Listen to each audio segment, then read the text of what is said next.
प्यारे बुजुर्गों, माताओं, भाई और बहनों, आज के समय में जबकि टेक्नोलॉजी बहुत एडवांस हो गई है, जब हर एक किस्म की चीज़ें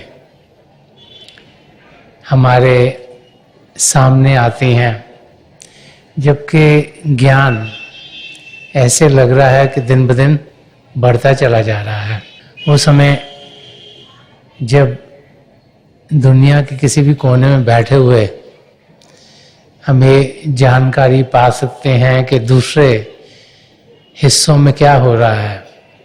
कम्युनिकेशन बहुत बढ़ गई है। वो चीज़ें जिनकी जानकारी पाने के लिए या कहीं पढ़ने जाना पड़ता था या इंसाइक्लोपीडिया देखना पड़ता था, आजकल के समय पर कंप्यूटर्स के ज़रिए कीबोर्ड पर 2, 4, 6 चीज़ें टाइप करते हैं तो बहुत कुछ हमारे सामने आ जाता है। टीवी के ज़रिए रिमोट कंट्रोल को दबाते हैं तो तरह तरह की चीज़ों की जानकारी हमें मिलनी शुरू हो जाती है। तो उस जानकारी से हमें कुछ फ़ायदा है कि नहीं, इस और ध्यान देना भी बहुत ही ज़रूरी है। तो ये जो सब हम ज्ञान पा रहे हैं, ये कहाँ का ज्ञान है? इसे अपरा विद्या कहा गया है। ये बाहरी दुनिया का ज्ञान है। बाहर की दुनिया क्यों कहा गया है? कि ये हमारे असली रूप से अलग है। हम सब अपने घर को अपना घर समझते हैं। उस घर के दायरे से जो चीज बाहर होती है उसको हम सोचते हैं ये बाहर की है। एग्जाम्पल के तौर पर जब हम अपने रिश्तेदारों को मिलते हैं, बाल बच्चों को मिलते हैं, पति पत्नी को मिलते हैं, माँ बाप को मिलते हैं, भाई बहन को मिलते हैं और रिश्तेदारों को मिलते हैं, हम सोचते हैं अपने हैं। क्यों? हमें लगता है कि इनसे हमारा खून का रिश्ता है, ये हमारे अपने हैं। तो जो नजदीकी चीजें, नजदीकी बातें, दुख सुख हम उनसे करते हैं। उस दायरे के बाहर जो उसको कहते हैं ये बाहर के लोग हैं, उनको हम अपने आप से अलग करते हैं। तो इसे बाहर की दुनिया क्यों कहा गया है? कि हमारे असली रूप से ये अलग है। और अगर बाहर की दुनिया की जानकारी पाते रहे तो जिस कार्य को हम करने आए हैं वो हमारा कभी पूरा नहीं होगा। महापुरुष हमें समझाते हैं कि हमें अंदर की दुनिया की जानकारी पानी है। अंदर की दुनिया जो कि आत्मिक दुनिया है, जिसे पराविद्या कहा गया है। हमें जानना है कि हम कहाँ से आए हैं, किस देश के हम वासी हैं। हम लोग तो अपने आप को सोचते हैं जिस देश में पैदा हुआ वही हम हैं। संत दर्शन सिंह जी महाराज फरमाते थे कि नाम है आदमी तो क्या, असल में रूह है इश्क। कि बाहरी रूप से हमें इंसान कहा गया, हम सोचते हैं कि वही हमारा रूप है, क्योंकि इंसानी चोला हमें दिखता है, शरीर दिखता है, ये आंखें दिखती हैं, नाक दिखता है, मुंह दिखता है, हाथ दिखता है, और इसी को हम सोचते हैं कि हमारा असली रूप है। तो संत दर्शन सिंह जी महाराज फरमाते नाम है आदमी तो क्या, कि अगर मुझे नाम दे दिया गया, बच्चा पैदा होता है तो कोई ना कोई नाम दे दिया जाता है, उसी नाम से जिंदगी भर उसे पुकारा जाता है और वो नाम इस शरीर के साथ जुड़ जाता है। लेकिन असली रूप में हम कौन है? रूह इश्क, एक आत्मा, एक सोल जो प्रभु के प्रेम से भरपूर है, जो प्रेम से भरा हुआ है। उसके अंदर जो प्रेम है वो पिता परमेश्वर के लिए है। उस प्रेम का हमने अनुभव करना है। प्रभु का प्रेम जो हम सबके भीतर है, पिता परमेश्वर जो बाहर की दुनिया में नहीं, अंदर की दुनिया में मिलते हैं। परमात्मा जिसे जानने के लिए, पहचानने के लिए आउटर स्पेस पे जाने की जरूरत नहीं। जानकारी पाने के लिए ध्यान अंदर की दुनिया में करना है, और जो अंदर में चिदाकाश है, जो अंदर के रीजन्स हैं, जिन्हें आध्यात्मिक रीजन्स कहा गया है, उनकी और कदम बढ़ाकर उसकी जानकारी पाना ही पराविद्या है। और संदर्शन सिंह जी महाराज फरमा रहे हैं कि सारी जमीन है मेरा घर, सारा जहां मेरा वतन। अब ये जो शरीर है, ये तो एट अ टाइम, एक समय में एक ही जगह रहता है। आज दिल्ली में है, कल फ्रैंकफर्ट में है, परसों शिकागो में है।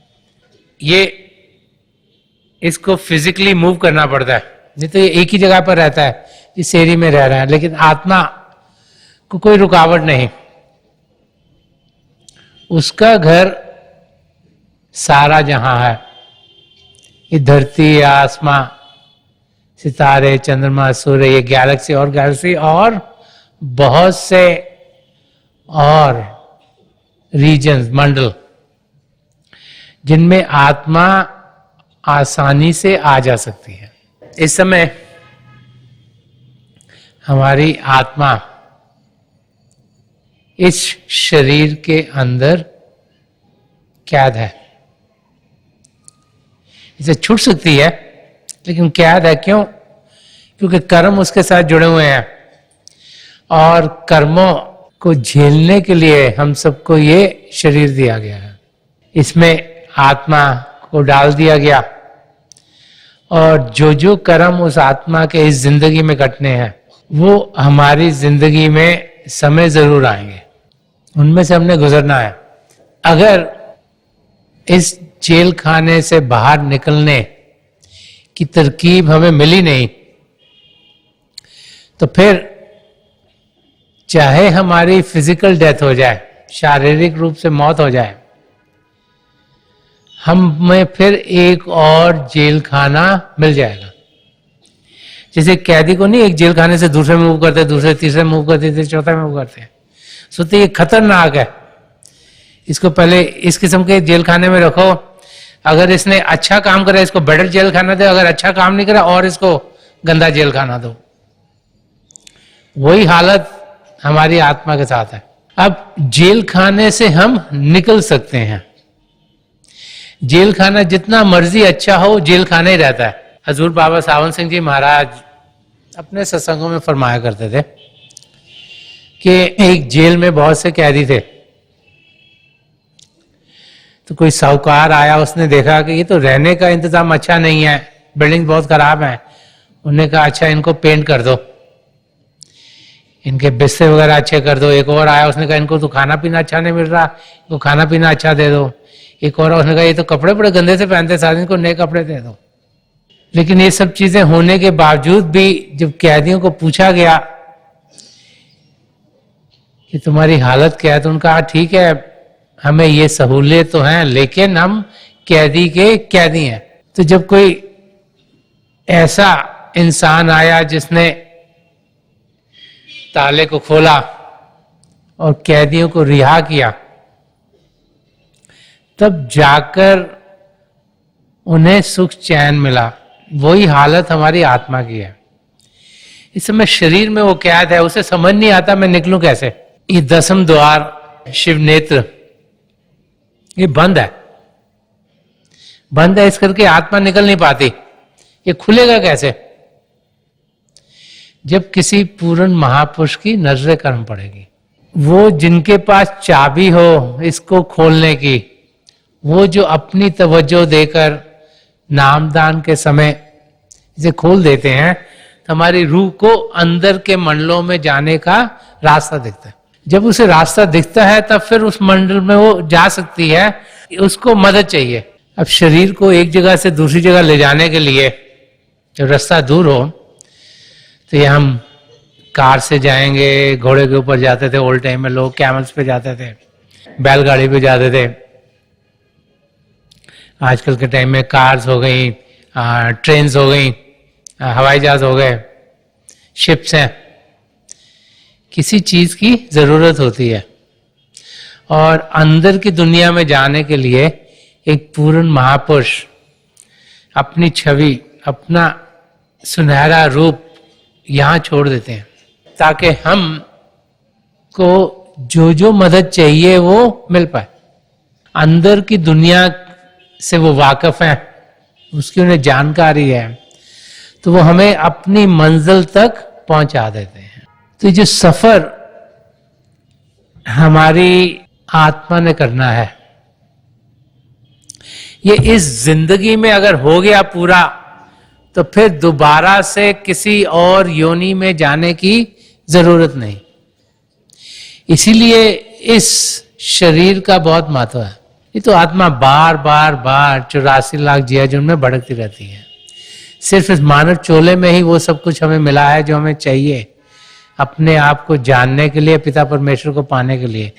तो इस स्टेट में आना एक बहुत बड़ी बरकत है, और अगर ये चांस हमने गवा दिया तो फिर हम अपनी मंजिल तक पहुंच नहीं पाएंगे। हमें इस मौके का पूरा पूरा फायदा उठाना चाहिए।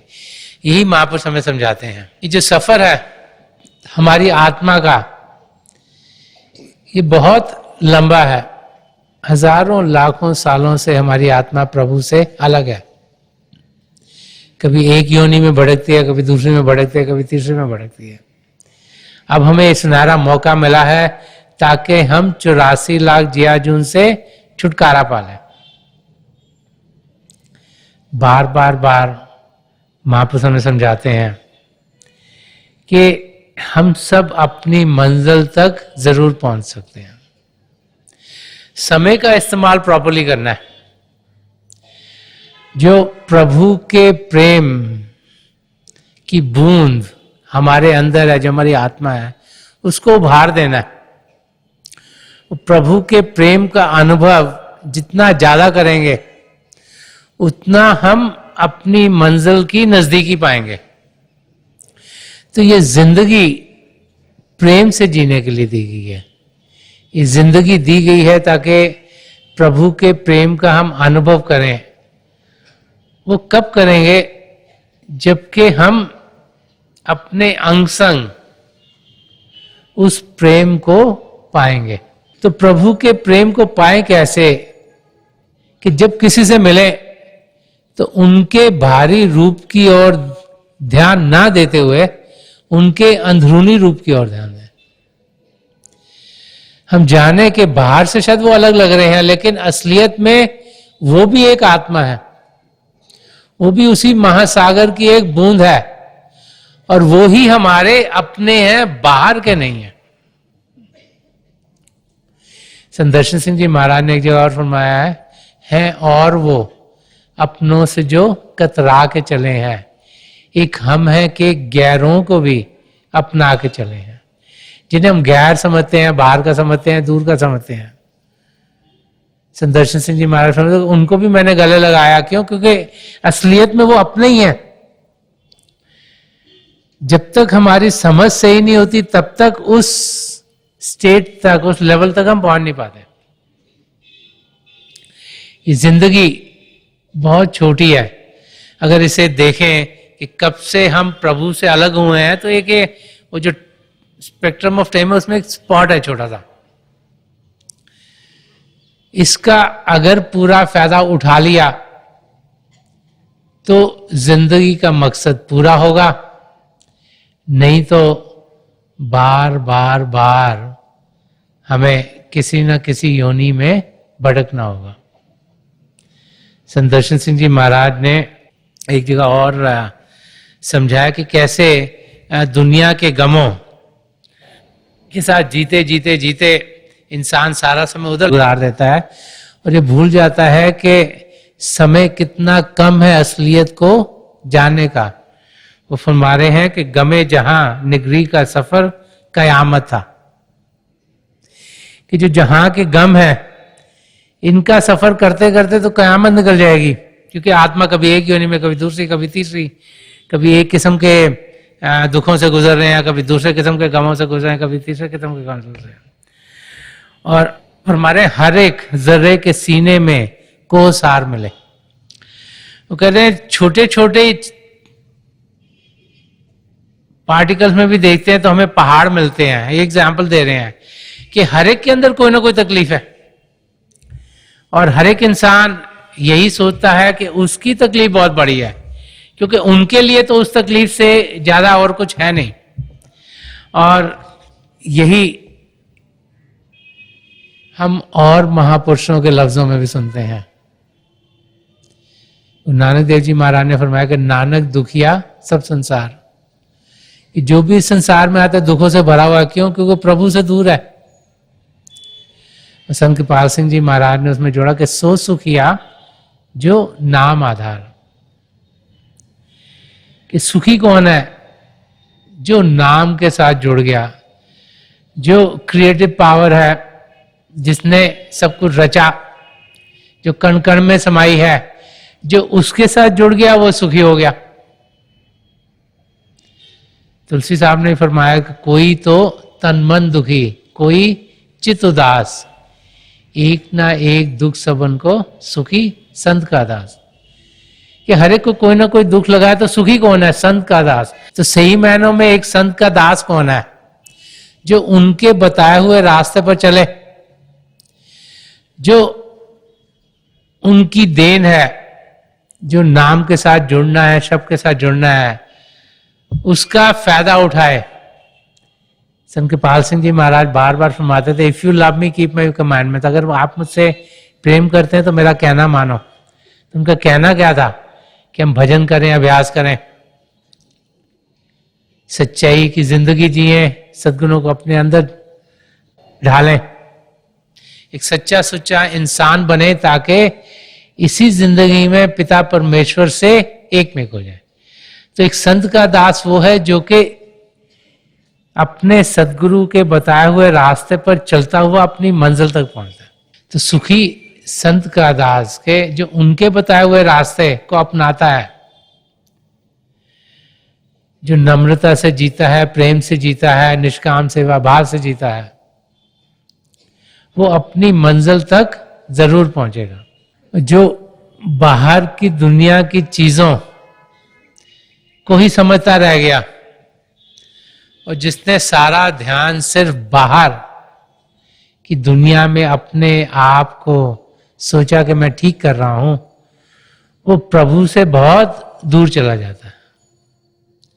महापुरुष जब भी इस धरती पर आए हैं, वो हमें यही समझाते चले आए हैं कि ये जो लाइफ है, हमारी जिंदगी है, ये छोटी है, और जो हमने अंदरूनी यात्रा करनी बहुत लंबी है।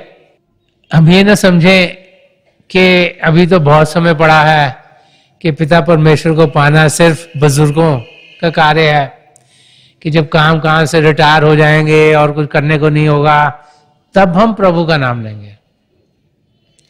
संत दर्शन सिंह जी महाराज ने एक जगह इसे बड़ा खोल के समझाया। वो फरमाते हैं, सुबह अजल से मैं चला, शाम अब तक आ गया।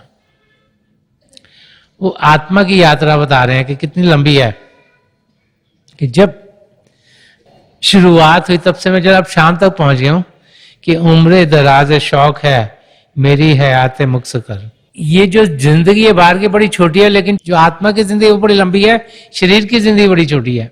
तो इस आत्मा की जिंदगी को हम अब खत्म कर सकते हैं, ताकि इसका मिलाप पिता परमेश्वर से हो जाए, हम प्रभु की नजदीकी पाएं, उनके अंग संग रहें और अपनी मंजिल तक पहुंचे।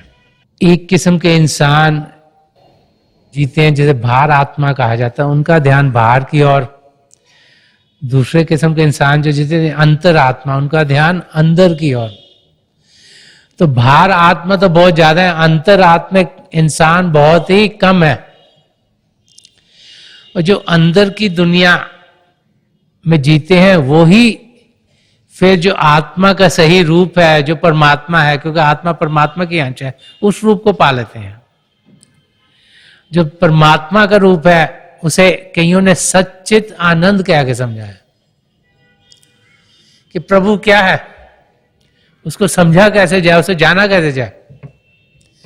तो ये तो है नहीं कि किसी शरीर में है, ये तो है नहीं कि उनके आसपास कोई बाउंड्री है, वो तो आसीन है, निर्भय निर्वैर, किसी से उन्हें वैर नहीं, किसी से डर नहीं, अपने आप में है।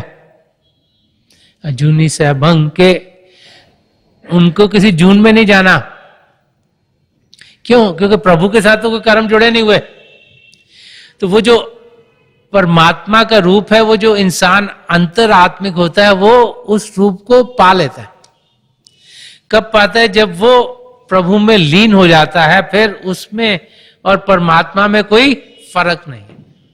सत चित आनंद, सच्चाई की जिंदगी, सच्ची सुच्ची जिंदगी, चित कॉन्शियसनेस, चेतन होकर जीना, अपने आप को सही रूप में जाना, ये जानना कि हम शरीर नहीं, हम आत्मा है, जानना कि वो आत्मा चेतन है, प्रभु का ही रूप है, और फिर उस मिलाप को पूरा करना, वो आनंद की अवस्था में पहुंचना। वो आनंद जो सदा सदा का हो, जिसे परमानंद कहा गया है, परपेचुअल ब्लिस की स्टेट, जिसमें इंसान हर समय आनंद की अवस्था में हो।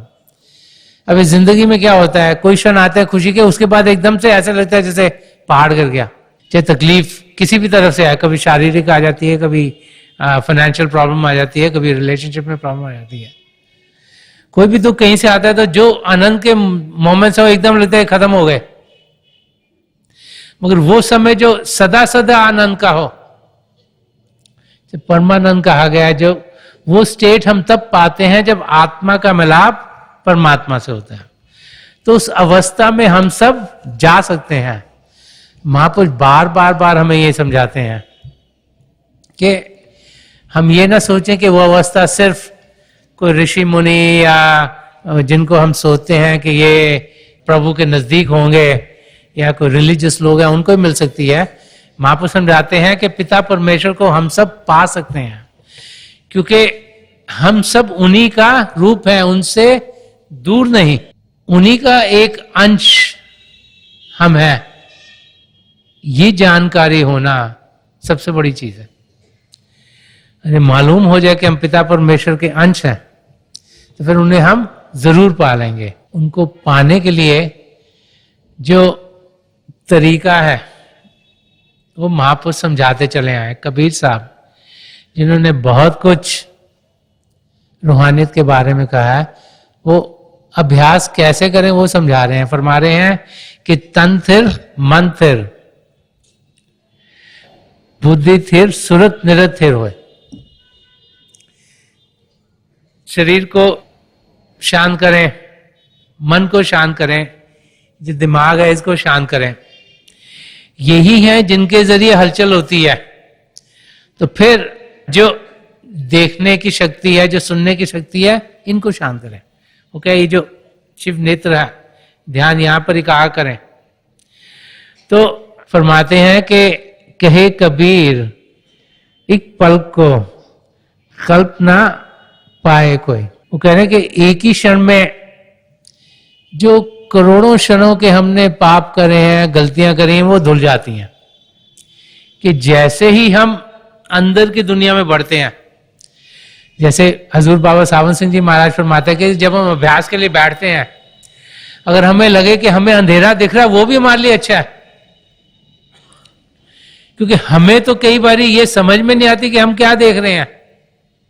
तो कहते बैठना जरूरी है, चला गया अंधेरा भी दिख रहा है, वो भी अच्छा है। और जैसे जैसे शब्द के साथ हम जुड़ते हैं, हमारे कर्म कटने शुरू हो जाते हैं। वही यहां पे कबीर साहब कह रहे हैं, लफ्ज अलग है, मीनिंग सेम है। कि शरीर शांत हो, मन शांत हो, बुद्धि शांत हो, तब आत्मा जाके शांत होगी। ये देखने की शक्ति जब कॉन्शियस होगी, सुनने की शक्ति जब कॉन्शियस होगी, तो फिर हम जो हजारों सालों के हमारे पाप हैं, जो हमने चीजें की हैं, जो बार बार बार हमें शरीर के साथ जोड़े हुए हैं, वो कट जाएंगे। तो अभ्यास करना, इसीलिए हिस्ट्री में कोई वाक्य आता है कि 2.5 घंटों का अभ्यास हजारों सालों का जो हमने तपस्या की होती है उससे बेहतर है। वो समय जो प्रभु के शब्द के साथ लगाया, उससे बेहतर कोई समय है नहीं। उसका क्या फल है वो शब्दों में बयान करना बड़ा मुश्किल है। एग्जाम्पल के थ्रू कभी कभी हमें हिस्ट्री में जब महापुरुषों की जिंदगी देखते हैं तो कहीं ना कहीं वाक्य मिल जाते हैं।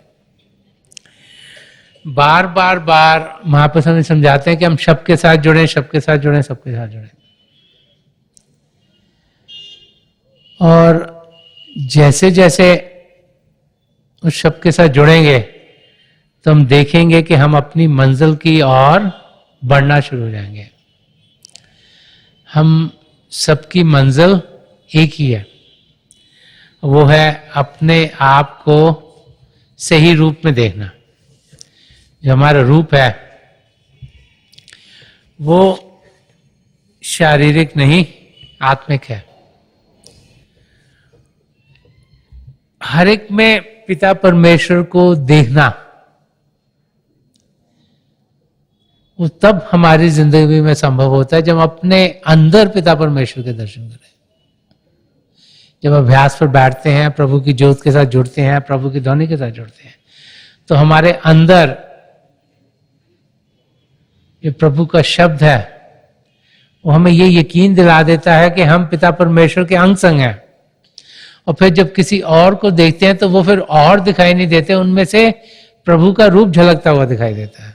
हम सब रूहें हैं, प्रभु के प्रेम से भरपूर, उनके प्रेम को पाने के लिए। तो जब महापुरुष हम सबको देखते हैं तो इसी नजर से देखते हैं, सब एक ही हैं। और वो नजरिया हमारा तब बनेगा जब अपने अंदर हम पिता परमेश्वर को पा सकेंगे। और वो तब होगा जब हम अभ्यास में बैठेंगे।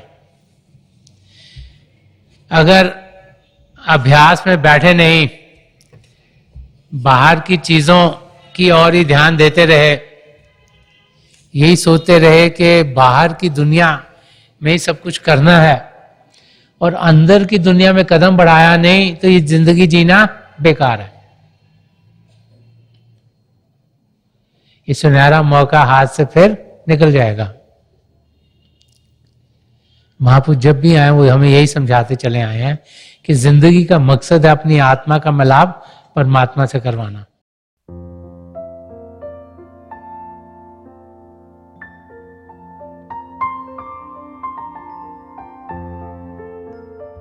तो थोड़ी देर के लिए हम सब अभ्यास के लिए बैठ जाएं। आप जहाँ भी बैठे आराम से बैठिएगा, अपनी आंखें बंद कर लीजिएगा। ये जो आई बॉल्स आँखों के डरने सीधे सामने फोकस हो, जैसे हार्ट से सामने आप फोकस हो। आंखें बंद करते ही वो भाई बहन जिन्हें नाम की देन मिली आप सिमरन कीजिएगा।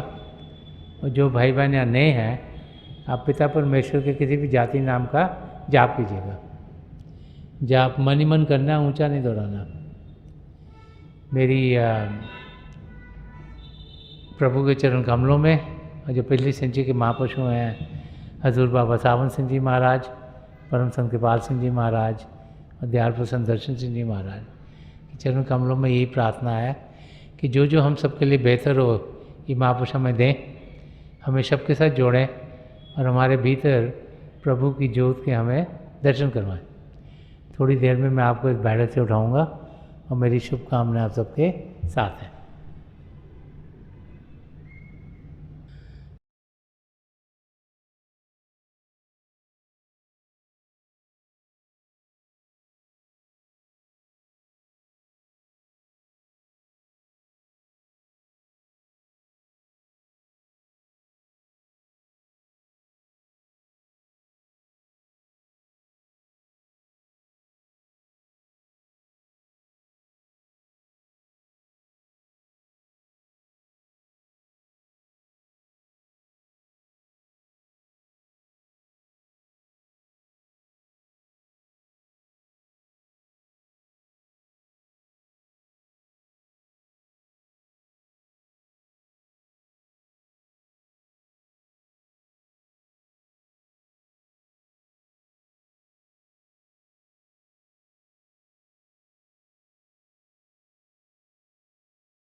छोड़ दीजिए जी, प्लीज लीव ऑफ।